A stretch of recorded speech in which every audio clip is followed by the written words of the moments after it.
dia tak boleh dinilaikan dengan sedap tak sedap dah. Dia ni makan kat sini adalah satu kata kenangan. Kat lorong macam ni tak siapa sangka ada tersembunyi satu kafe yang special. Aku dengar dia orang cakap makan kat dalam feel dia tu lain.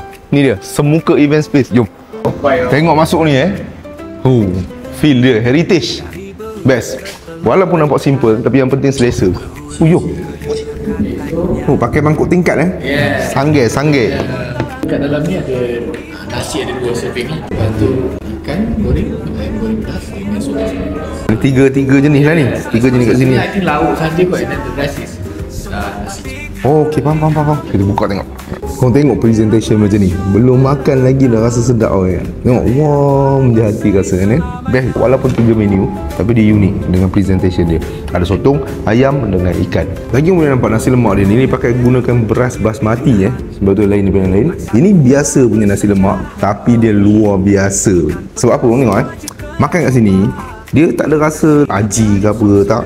Tapi dia ada satu je rasa mak. Kamu tengok apa yang ada patut ada dalam ni. Ada rasa dia, rasa cili dia punya wangi tu. Dia balik kepada nature. Bila makan pula dalam mangkuk tingkat ni, dengan suasana, dengan muzik dia, dengan dia punya lighting dia tu. Okey, bila makan kau makan teringat siapa-siapa yang pernah dulu mak sediakan makanan dalam mangkuk tingkat ni, orang akan ingat. Dia akan dapat rasa feel, perasaan bila kau makan tu teringat kepada ibu yang tersayang. Itu yang paling best sekali. Dengan nasi, dia menggunakan nasi beras basmati tu, okey, sedap. Dengan sambal-sambal dia ni, dia kata rasa macam makan makanan daripada air tangan mak kita sendiri.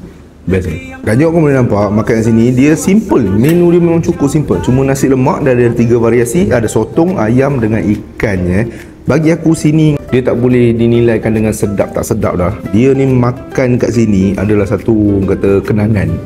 Adalah satu kata memori, adalah satu perasaan.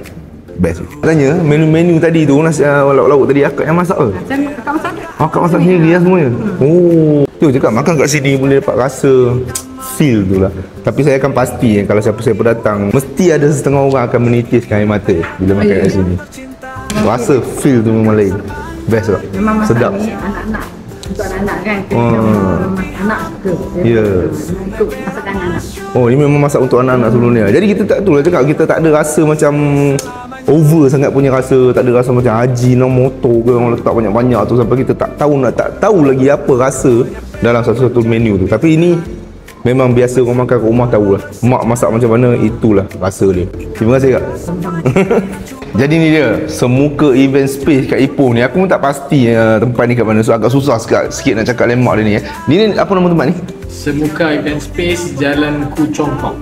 Jalan Ku Chong Kong.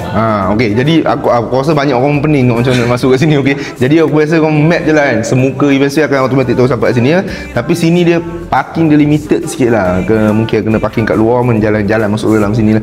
Tapi kami ada parking space depan ni. Ada parking space juga lah. Ada parking space disediakan lah. Ada parking space disediakan di depan. Okey, jadi waktu operasi macam mana? Waktu operasi mula 7.30 pagi sampai 5 petang. Dan juga pada bulan Ramadan ni, dia orang pun akan extend waktu operasi dia orang Start daripada kitchen akan buka daripada pukul 4 bawa sampai ke malam pukul apa? Pukul 9. Malam pukul 9. Okey, siapa-siapa yang rasa nak berbuka puasa kat sini, boleh pergi kat TikTok, PM dia orang buat slot booking dulu. Jangan datang tiba-tiba kan. Jenuh nunggu Semuka Event Space kat sini. Padu. Okey, last sekali sama juga Pak Wigo Gila, Jahan Dai Kau.